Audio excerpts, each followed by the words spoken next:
that now, unfortunately, I will have to ignore, and for those that couldn't make it for this lecture. So in terms of traffic engineering, 4 main sections or modules or chapters: traffic characteristics, road user characteristics, traffic studies, and speed flow density relationship. So that's what you would cover in this final chapter, traffic engineering. A quick recap then with regard to the assessment. COSMARK constitutes of 2 tests, 20% each test. Bear in mind test 2, which assesses your graduate attribute, GA4, EXA's graduate attribute. A sub-minimum of 50% is required. So that's very important, meaning if you don't obtain the 50% sub-minimum, you will not obtain a DP. So please take note of that, and you can consult your study guide that's posted on Moodle for more information. And then, of course, a 3-hour exam that makes up the balance 60%. It's a closed book exam. One data sheet will be attached to the question paper. And you can look at the data sheet. If you go on to Moodle, the data sheet, Annex A, that's posted on Moodle. And I suggest that you get familiar with the data sheet so you know which formulae will be given to you and which would not be given to you. And therefore, you need to know those. That's very important. Okay, so we're on to the first module then. I'm not sure why Bengu is trying to get in 3 times. I did admit him previously into this platform. Okay, so traffic characteristics then.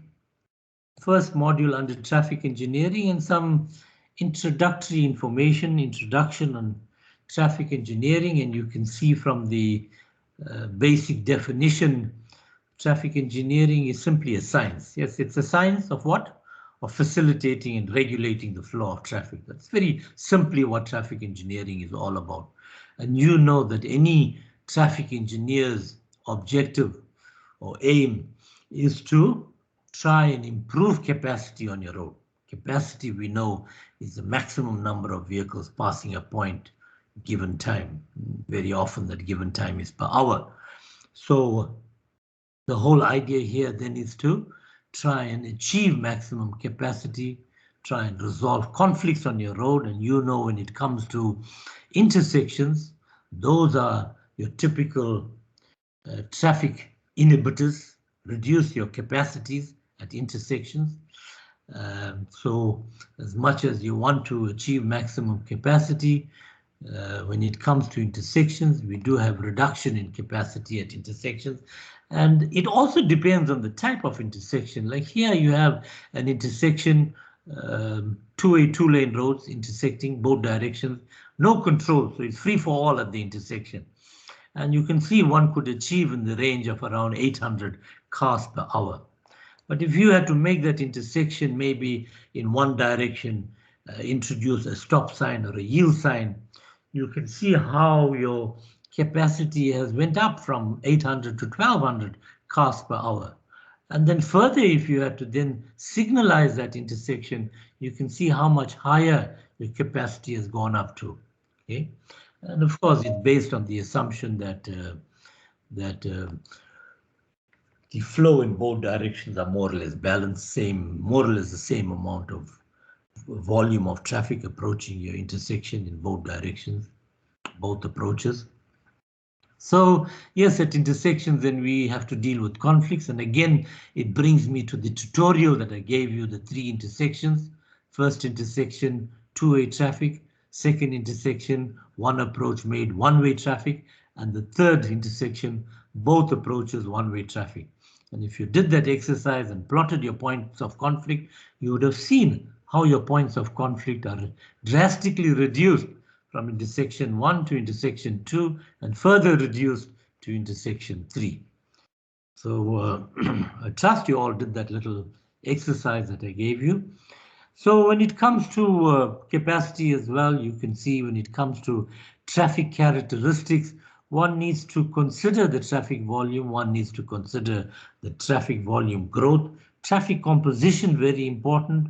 Your road is made up of various types of vehicles in terms of traffic composition, buses, cars, trucks, motorcycles, and so forth. And obviously the speed characteristics vary, differ. So headways, distance between vehicles, some of these terminologies we will come across in later modules. So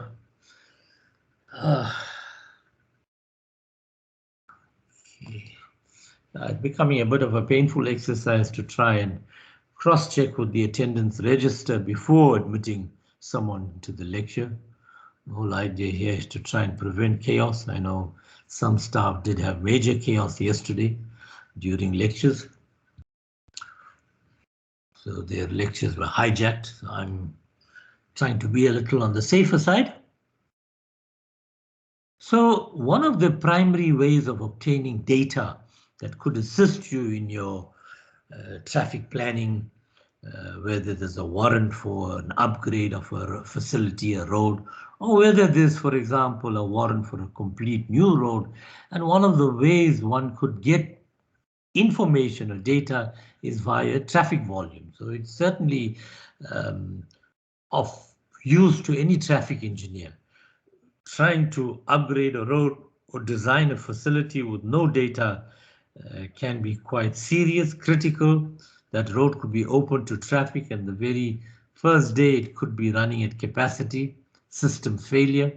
You don't want that to happen. So it's always good to have some planning process in place. And you've come across some of the terminologies here like ADT, AADT, and so forth. So it's nothing new to you in Transport Technology 2A. You've come across these terminologies. Unfortunately, I cannot ask you questions because I have muted you for obviously security reasons. So, but basically, if I said to you that, look, I need to determine what is the ADT on Musgrave Road, can you please give me an ADT on Musgrave Road? What would you do? You'd simply get out there on Musgrave Road and count the number of vehicles, isn't it? I could mention one approach or both directions. So, and obviously what is important to avoid bias in your research, in your data collection, you would do this over a number of days. When I say over a number of days and over various periods, in other words, incorporating peak periods, off-peak periods, weekends, weekdays. So that's one way of trying to prevent bias creeping into your data. And so if you did the count over, say, 8 days or 7 days, then simply divided by that 7 or 8 would give you your average daily traffic. Okay. And if you require then the daily traffic, if you require the annual average daily traffic, then the annual average daily traffic, obviously you're not going to sit out on the road there for a whole year counting traffic. So the annual average daily traffic could be determined firstly by applying a growth factor. So one could determine an appropriate growth factor from the data obtained and apply that growth factor to your average daily traffic to obtain an annual average daily traffic. Or alternatively, one could then set up a permanent volume counter on your road. It looks similar to a speed trap device, a pneumatic tube. As your vehicle hits the tube, it counts the vehicle. So you could have a volume counter set up on your road permanently over a whole year, and that will give you then your annual average daily traffic. One could determine it from there. But then for any traffic engineer, what's important is to try and determine what is the volume over a shorter period by hour of the day, how the traffic volume varies from 1 hour to the next hour. And that is where your design hourly volume comes in, your DHV. Okay, I have a few graphs here that's simply for demonstration purposes. You're not going to be quizzed on this graph, but just simply giving you some feedback or some demo in terms of variations in traffic, how traffic varies.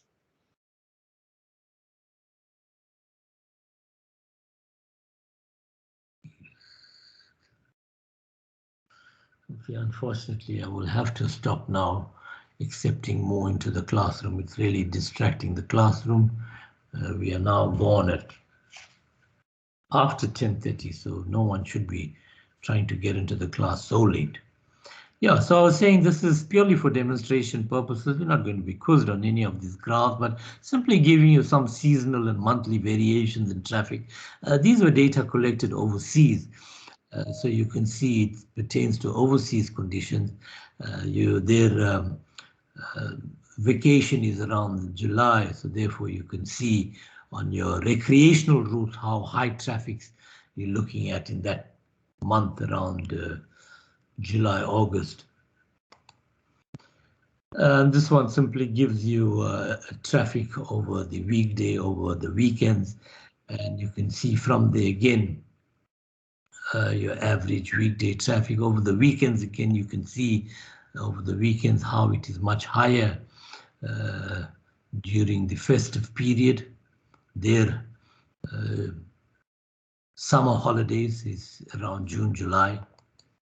Overseas, we're looking at this. Gives you some feel in terms of daily variations in traffic compared to the various types of route.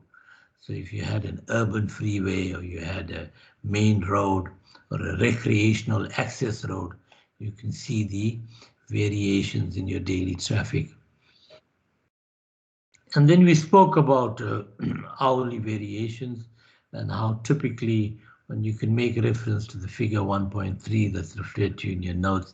And you can see also in terms of the type of road, in terms of the day. So if you're, for example, on the weekend, you can see over the weekend how your urban roads show peak that is much lower and more spread out than over your weekdays. So on your weekdays, you're looking more at your distinct morning and afternoon peak. And then if you're looking more at your recreational routes that take you to your casinos and to your beach and so forth, you can see there how your weekend traffic varies. So you'd expect, for example, on a Saturday afternoon, higher traffic where travelers are going to the recreational destination, and then on a Sunday late afternoon, early evening, coming back from the recreational destination back home. And you can see that quite clearly on your graph that we were referring to. This simply gives you traffic volumes again on various types of route, from an intercity route to a recreational access route, and the last one, a local route. So if you're looking at a local route, you can see, for example, walk morning peak and afternoon peak. That's your weekday. And then you can see over the weekend, it's a little more spread out.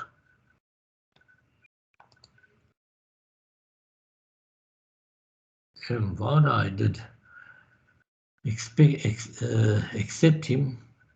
Why is he back at the lobby?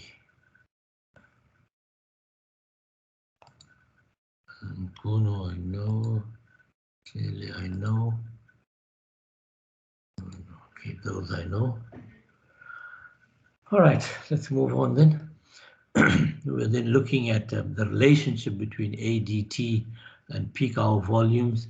And again, I'm not going to labor this. We spoke about the average daily traffic, the annual average daily traffic, and why it is necessary to have some feel of your traffic on an hourly basis, how your traffic changes over the hourly basis. And that's where the DHV comes in, the design hourly volume.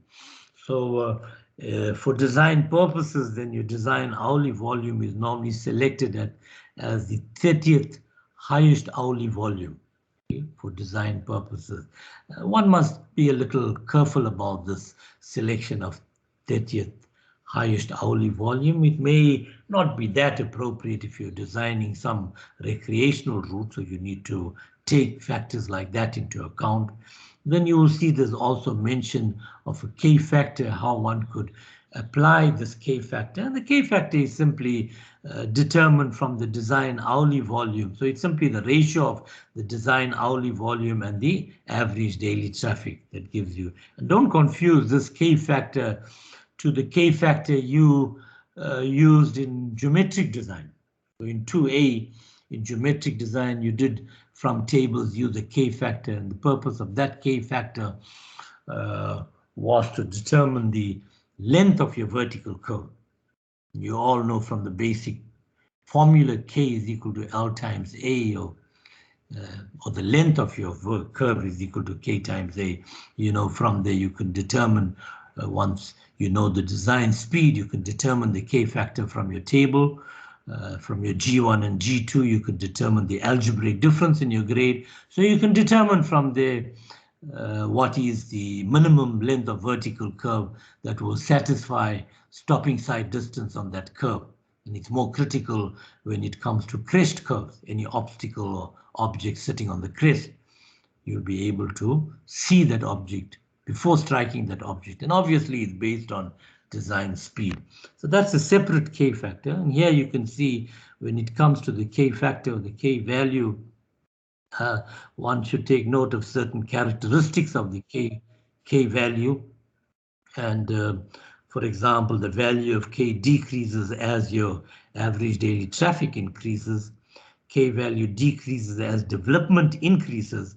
And then the highest value of K generally occurs on recreational facilities. And then from there descending order to other facilities like rural, suburban, urban roads, and so forth. So we all know then here in South Africa, for design purposes, the DHV could vary in the range of 12 to 18%, but for design purposes, we apply a percentage of 15% for design purposes. So the DHV is taken as 15% of your annual average daily traffic. And at the last lecture, you did have a question, a tutorial that was given to you to determine the EVU rating and the DHV given the AADT. And if you looked at the solution, you saw that in order to determine the DHV, you simply took 15% of the AADT. So I trust that you have gone through those tutorial questions. There were one or two also that was posted on Moodle as well.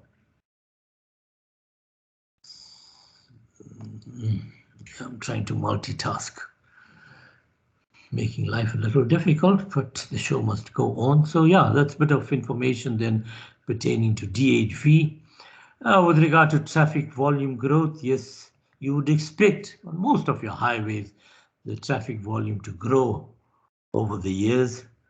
And one could then base this on your initial data or current data or local data, and then applying some growth factor, not forgetting your traffic volume, so you can then predict future. So it's important to, and this information is based on derived from your knowledge of your current traffic and estimates of your future traffic. Design here, very often when it comes to rural highways, we look at around a 20-year design period. When we are designing for urban facilities, urban roads, and generally it's much less, maybe 10 to 15 years. Then you have some information pertaining to the different types of traffic, and I'm not going to label each one, but simply give you the keywords. So when it comes to current traffic, what do we mean by current traffic? And perhaps some of this you did cover in 2A as well. So when you talk in terms of current traffic, number of vehicles that's going to use the new facility when it's open to traffic at the time you did your measurements. And there's namely two types of current traffic. We have reassigned traffic and redistributed traffic. So when we talk in terms of reassigned traffic, we are referring to the existing traffic that was immediately transferred. So in other words, immediately transferred from your existing roadway to your new roadway or your new highway. When we talk in terms of redistributed traffic, we're referring to the traffic that is transferred to the new road because of change in trip distribution. Now, when we talk in terms of trip distribution, this could be because this new facility, this new road has become so attractive that some motorists now decide to use a private motor car, and maybe even a change in trip destination, going to some point that this new attractive, this new road has created, okay, to some other destination, change in trip destination. So that's simply what's the basic difference between a reassigned and redistributed traffic.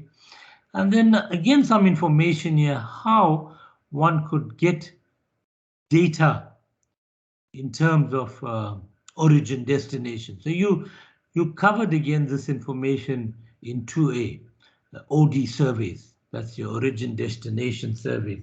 So to give you some information on the type, location of the new highway, your current traffic, how it can be estimated from traffic counts on your existing roads, and how does one then obtain this information or the data.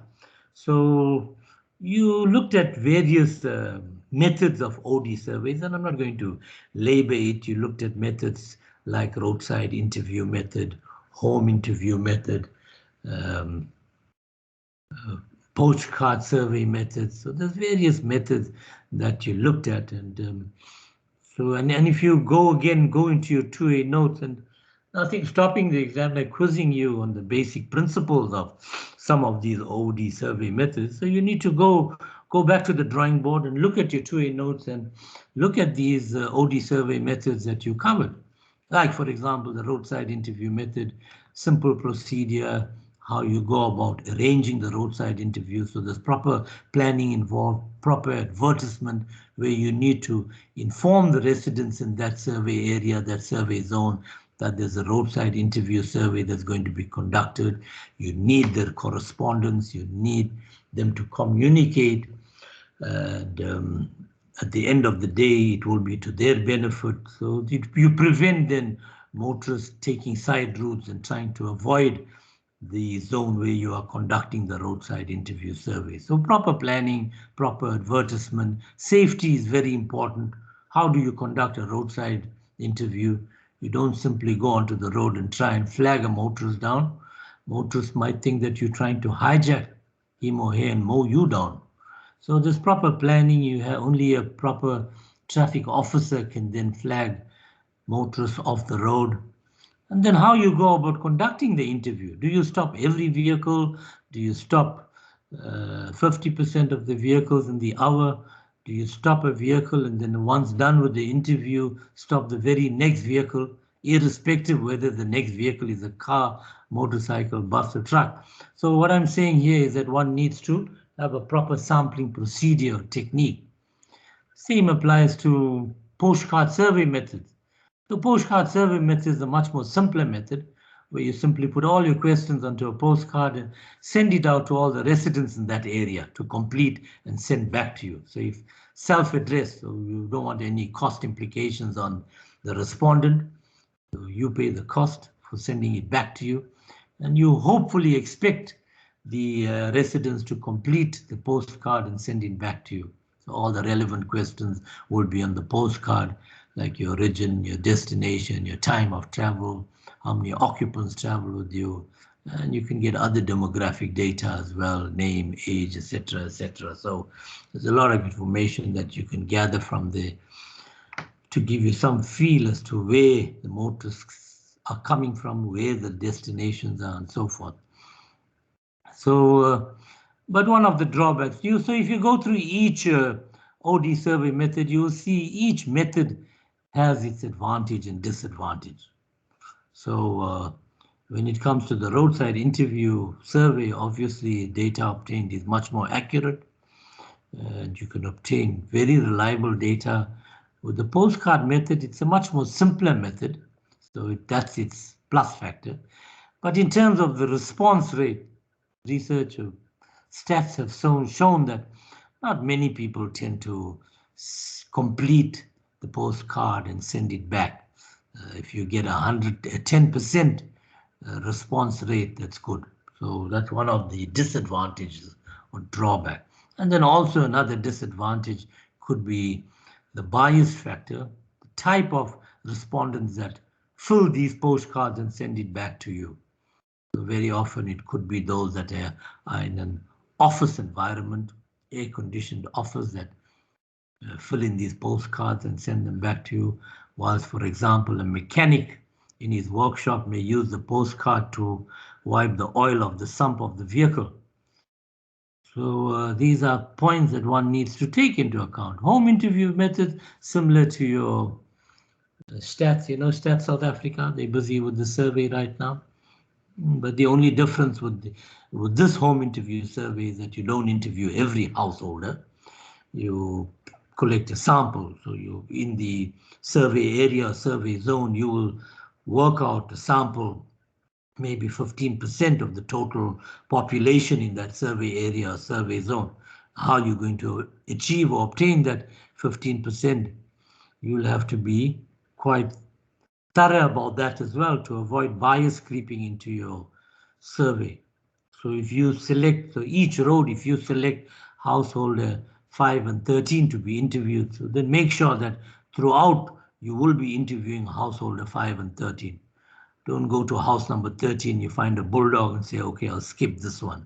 So now you're now introducing bias into your survey. So these are all fall under the OD survey methods. And you also covered another one, the registration number, where you get vehicles passing through each zone. So as a vehicle passes through zone 1, colored disc tag method, you insert on the windscreen maybe an orange circular tag. So it passes through zone 2, you stick onto the windscreen maybe a yellow triangular tag. So that way you can trace the path of the vehicle. And if the vehicle did not pass zone 3, then that gives you some indication that perhaps the destination of that vehicle is in zone 2. That's where the work is, in zone 2. So it gives you some feel, rather some data than no data. And then you have some information, some graphs, which just simply for demo purposes, that gives you traffic assignment curves based on the first one, based more on distance time criteria, the second one on time criteria, but that's just for noting purposes. You have some information pertaining to different growth. So starting off with normal traffic growth, that's your general normal increase, as the word suggests.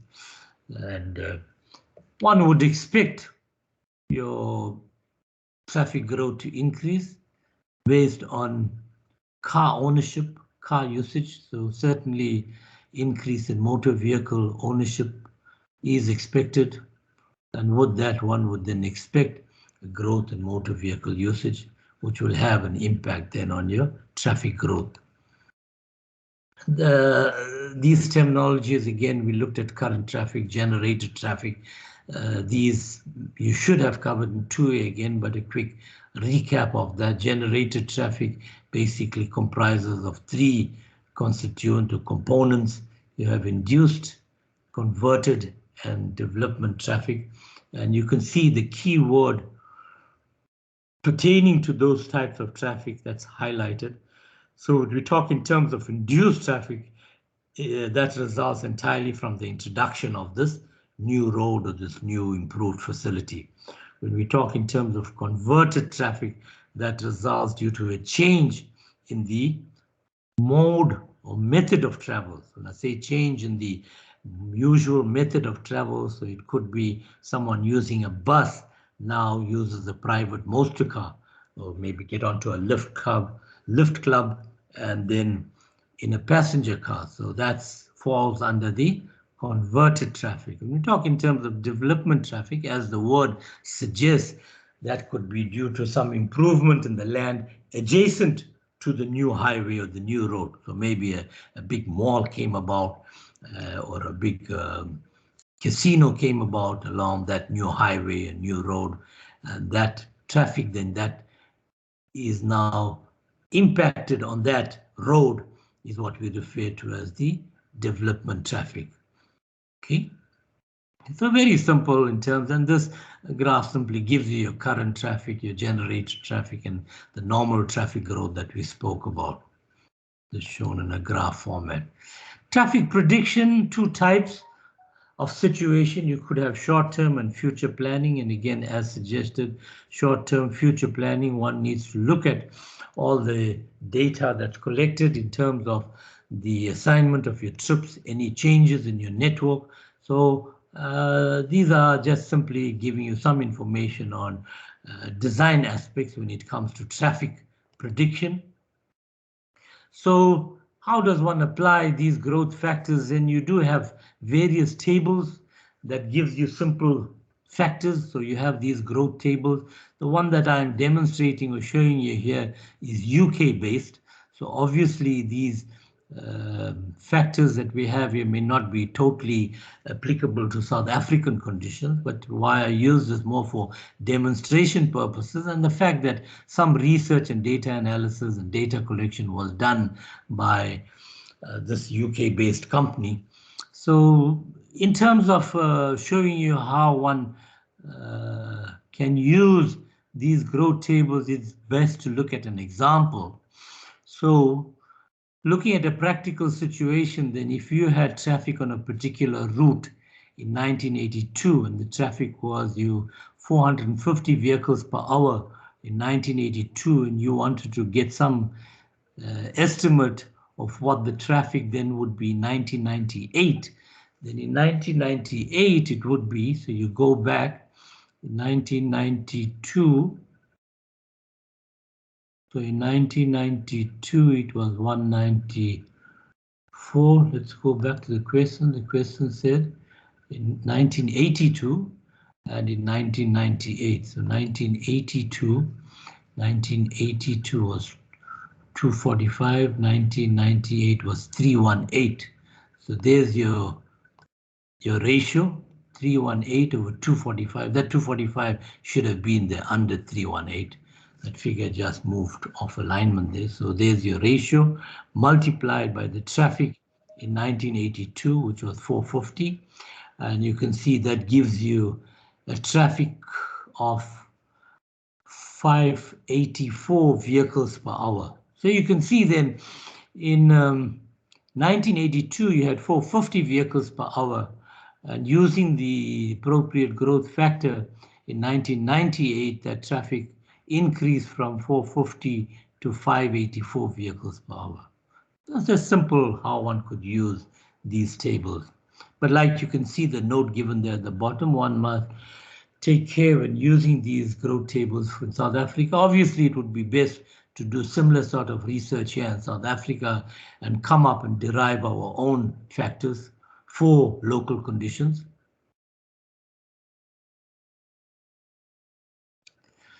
So trip generation tables, yes, if you refer to your notes in 1B, you can have a look at some trip generation tables given they suit various types of development. So if it was, for example, a new town center, looking at the types of land use and so forth, estimating what the total number of person trips would be. Okay.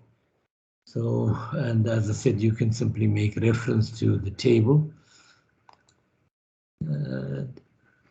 Okay, and then also to take note of, one must also take note that we do have various mathematical models, traffic models that have been developed over the years, right from the mid-50s to current. And one could then use these traffic modelings, okay, for our demand studies, traffic demand studies, transport demand studies, and you could look at the flow chart that's made reference to figure 1.7 for these transport planning process.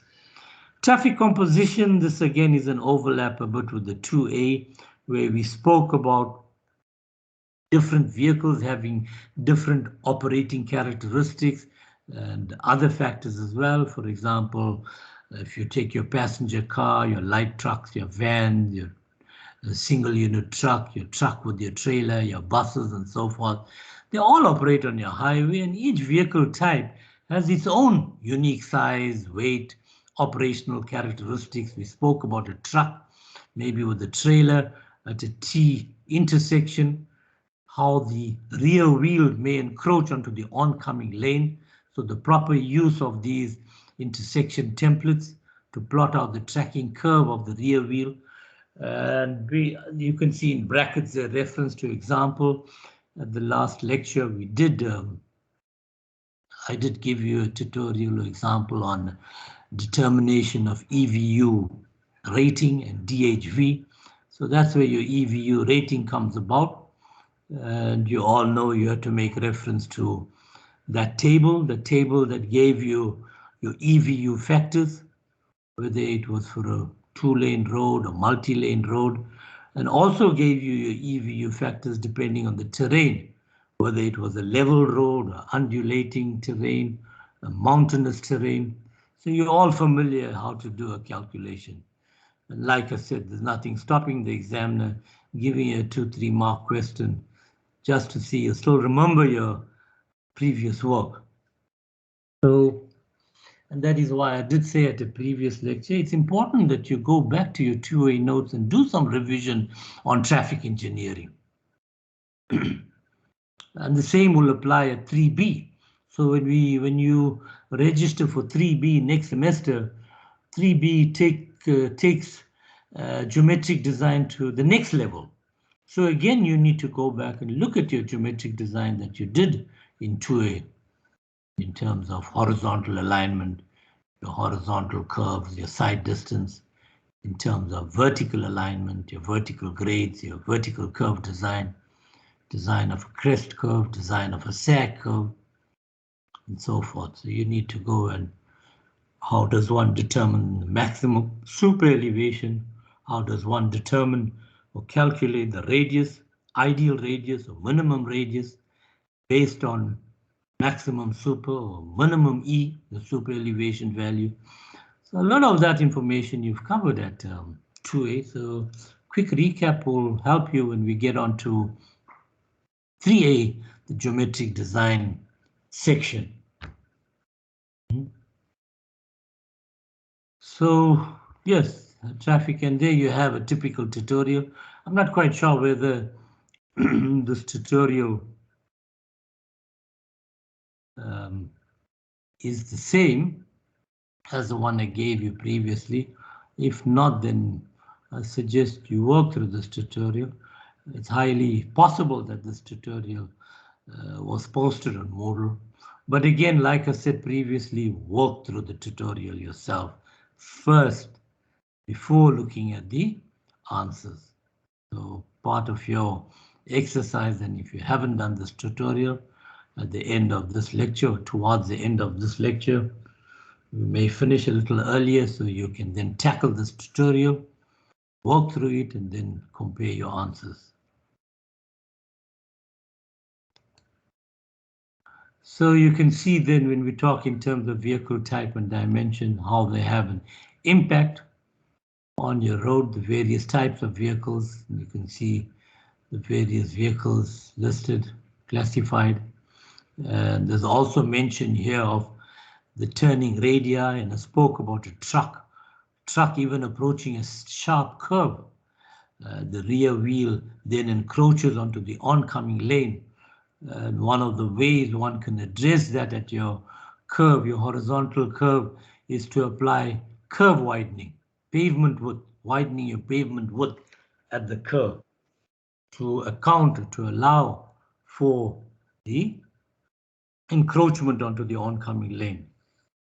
So some information on turning radii and off tracking. Then we move on to some important information where your part of your calculation is based on information pertaining to resistance to motion. And you can see when it comes to resistance to motion, a lot of the forces must be overcome by a motor vehicle.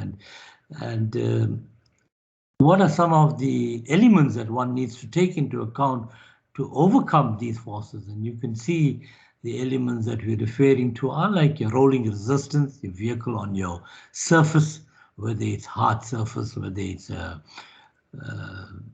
soft surface. So the various types of surface will impact on the rolling resistance. The air, your vehicle now is hitting the air, so the air can also cause some sort of resistance to motion. You know, when it comes to air, you perhaps looked at vehicle specifications, the design of the vehicle, the drag coefficient. So one would try and have the minimum drag coefficient in order to reduce the air resistance. And then, of course, grade, you all know with grade, we are looking at upgrade and downgrade, so more critical when it comes to upgrade. So these are all the factors one needs to take into account. So an additional resistance to motion could be when you are decelerating in gear.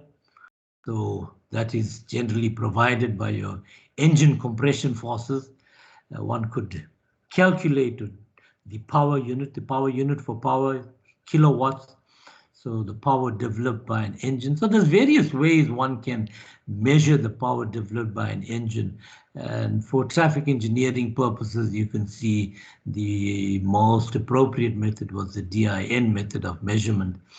And because that equates more closely to the power available at your vehicle. Now, if you look at your vehicle, the spinning of your flywheel, that's where your power development takes place, and the DIN measurement method of measurement seems to be most closely associated with that.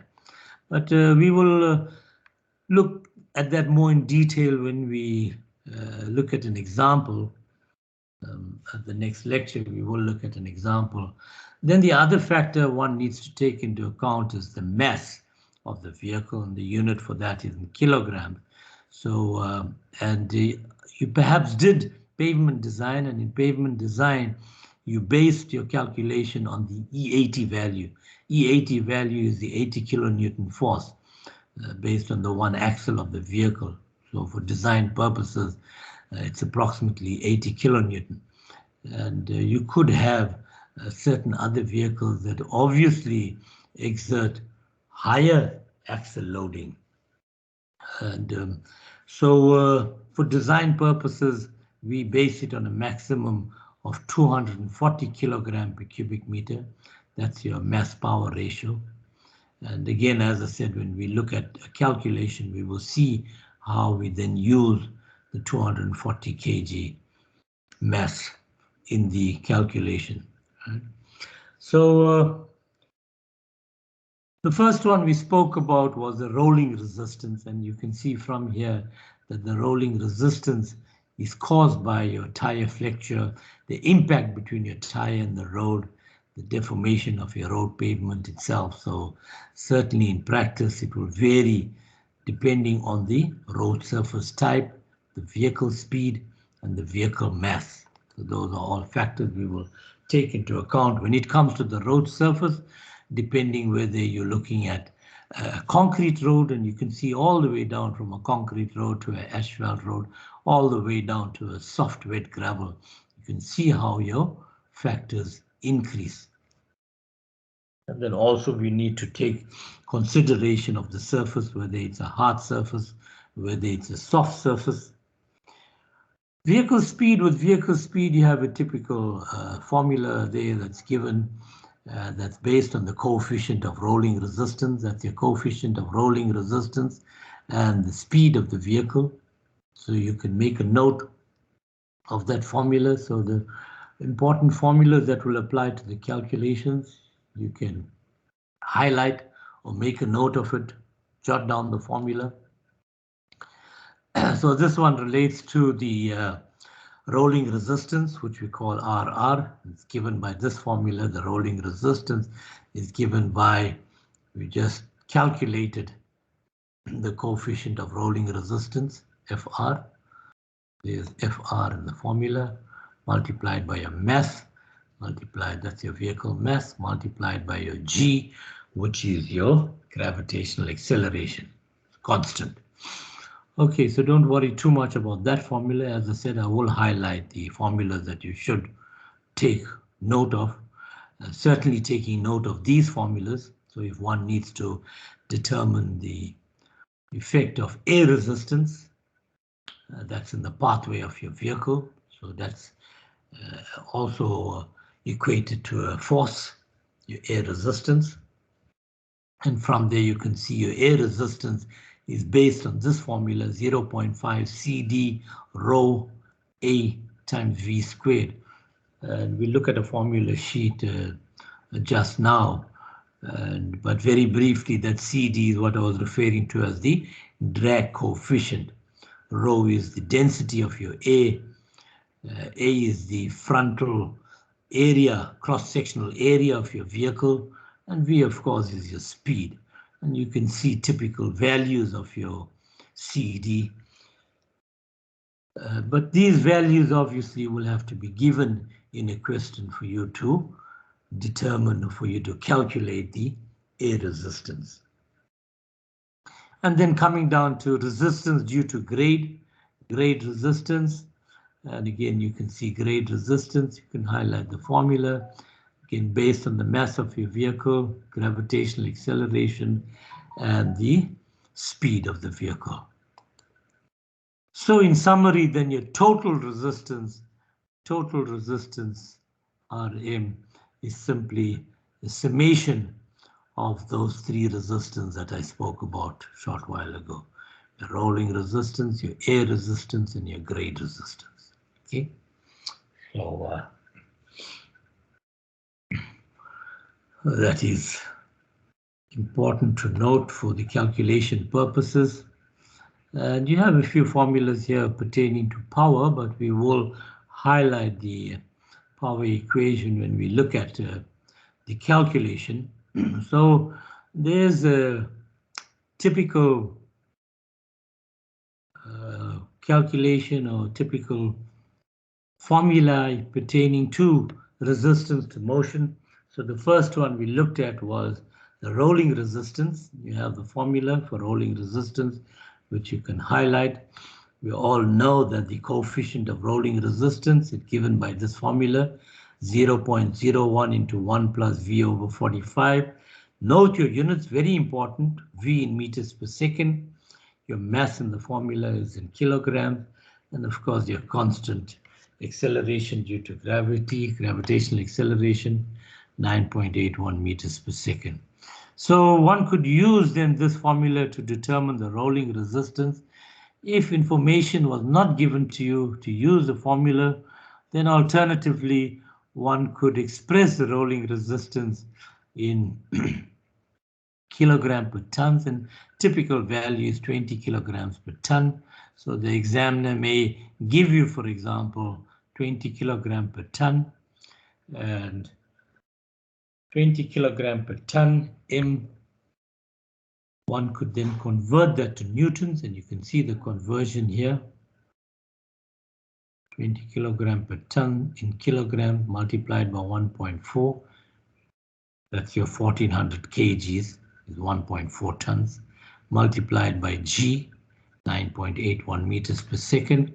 So using a value of 274.68 newtons as your rolling resistance in your calculation.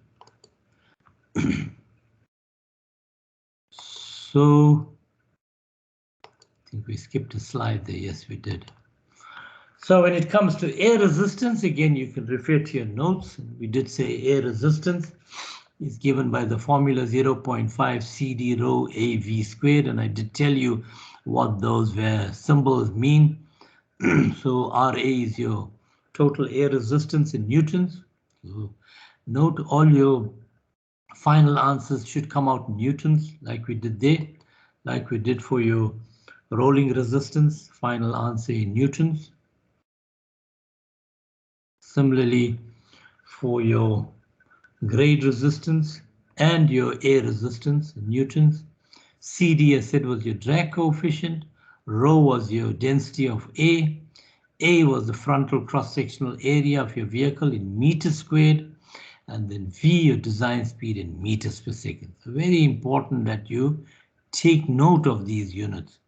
That is why you may recall at the last lecture, I did say to you, get yourself a formulae book or a black book and write down these formulae as well as the do's and don'ts and the units that these various symbols represent.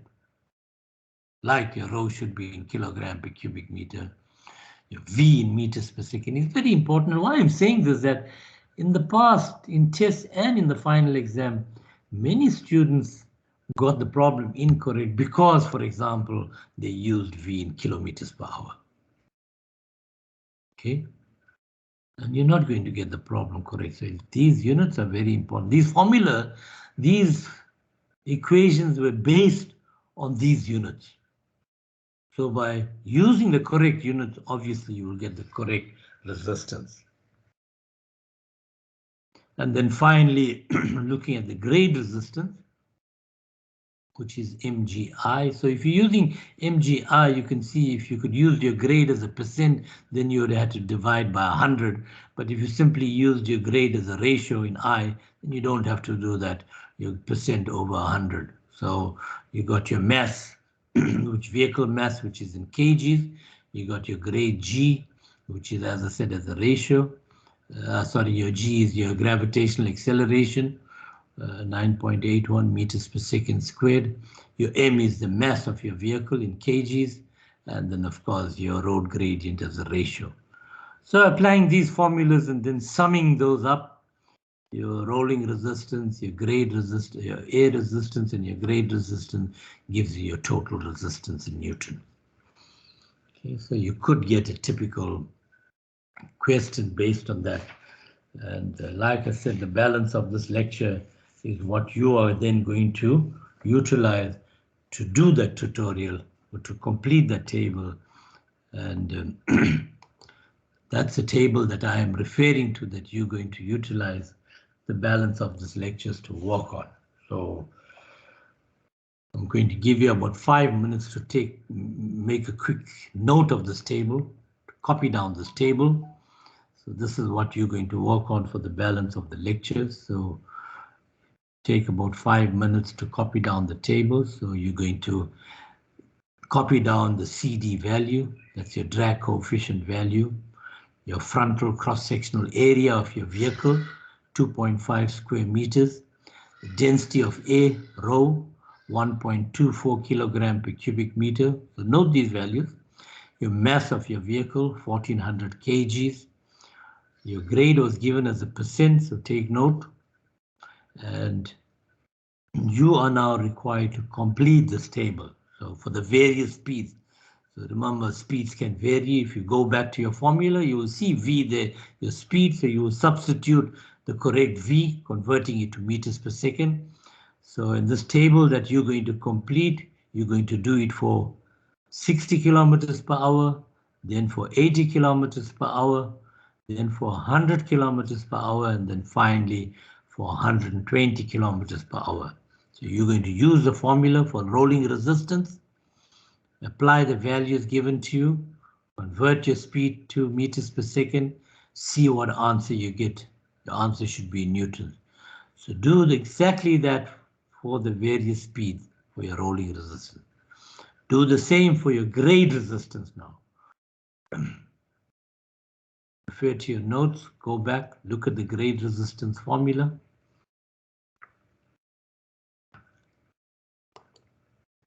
I'm going back just for you to make any relevant notes that you want to make, but like I said, it is in your notes on Moodle, so you can refer to Moodle. That was for your rolling resistance, how to get your rolling resistance in Newton from the information given to you in this tutorial question. Air resistance, know the formula for your air resistance. And in the tutorial, you're given the values, the different values. And then finally, for your grade resistance, note the formula. And again, the values. So take note of that. Take a snapshot of it. Just note the formula or refer to Moodle, whichever is most convenient for you. And then, of course, your total resistance, which is simply a summation of those three resistances that we have just gone through.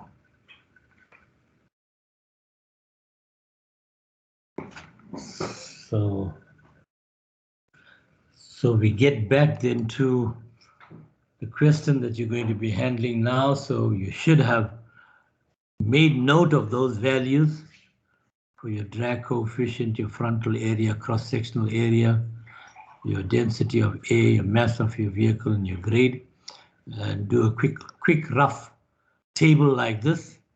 Put down your speed and your column for your rolling resistance, your grade resistance, your air resistance, and then summing that up will give you a total resistance.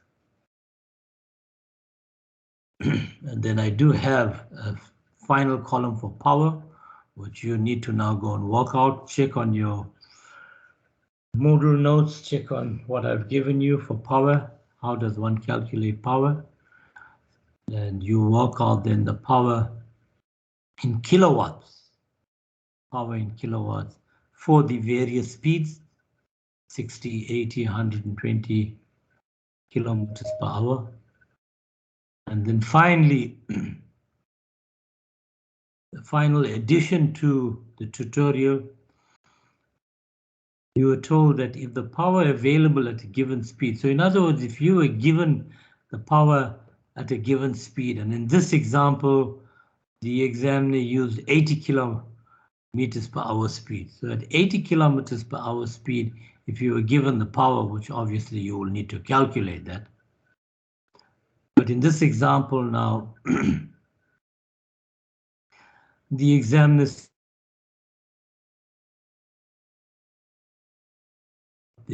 gave you the power available is 87.5 kilowatts. Now you would have calculated what is the power at 80 kilometers per hour. What is the power at 80 kilometers per hour? And now the examiner is saying to you that if at 80 kilometers per hour, the power available is 87.5 kilowatts, then calculate what the acceleration is.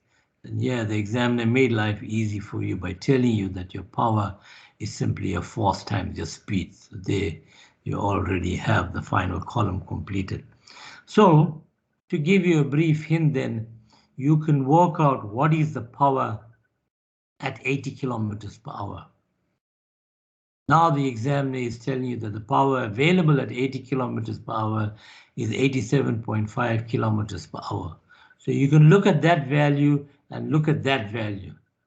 Obviously, the difference in between that value will tell you what is the power available for acceleration. And you can then calculate the acceleration from there. So that's the only hint I'm going to give you. So this is now your challenge, your tutorial to work for the remaining of this lecture. You don't have much time remaining, but nevertheless, try and see if you can complete this table and complete this tutorial so that when we do meet on Thursday, we can kick off from this point, and you would also have answers here that you can compare to the table that we will present. So on Thursday. So again, I'm emphasizing to you, yes, you have access to the solution, but again, I'm emphasizing to you, please don't look at the solution. Work these out on your own. Work these out on your own. Then go and look at the solution. Like I said, rather get it wrong now than getting it wrong on the test or the final exam. The memorandum will not be given to you in the test or the final exam. So work through it now, never mind you get it wrong, then check your answers. And if you did get it wrong, then go back and do a little test or tutorial correction exercise to see where you slipped up and check whether you are now coming up with the expected answers. Okay. So please work on this for the balance of this lecture. Certainly not a free period, so you use the balance of this lecture to complete this tutorial. And we will then meet on Thursday. Let's hope load shedding finishes off tomorrow as promised, but with Eskom, nothing is cast in stone with him. It could change overnight, but nevertheless, all goes well, we will meet on Thursday at 10.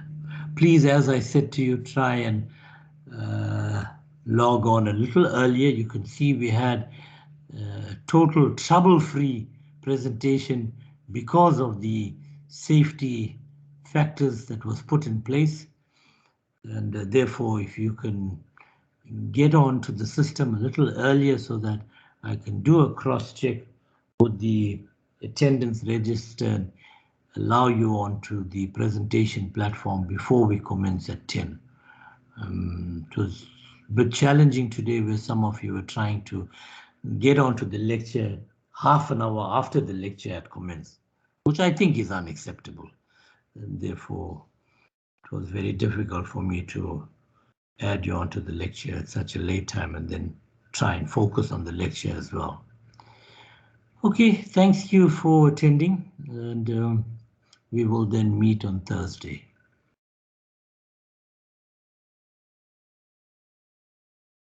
Okay, as I said, I know I have muted you, but if you have any burning issues, any questions, yes, you are on email, so you can send me via email, not a problem, and we can address it.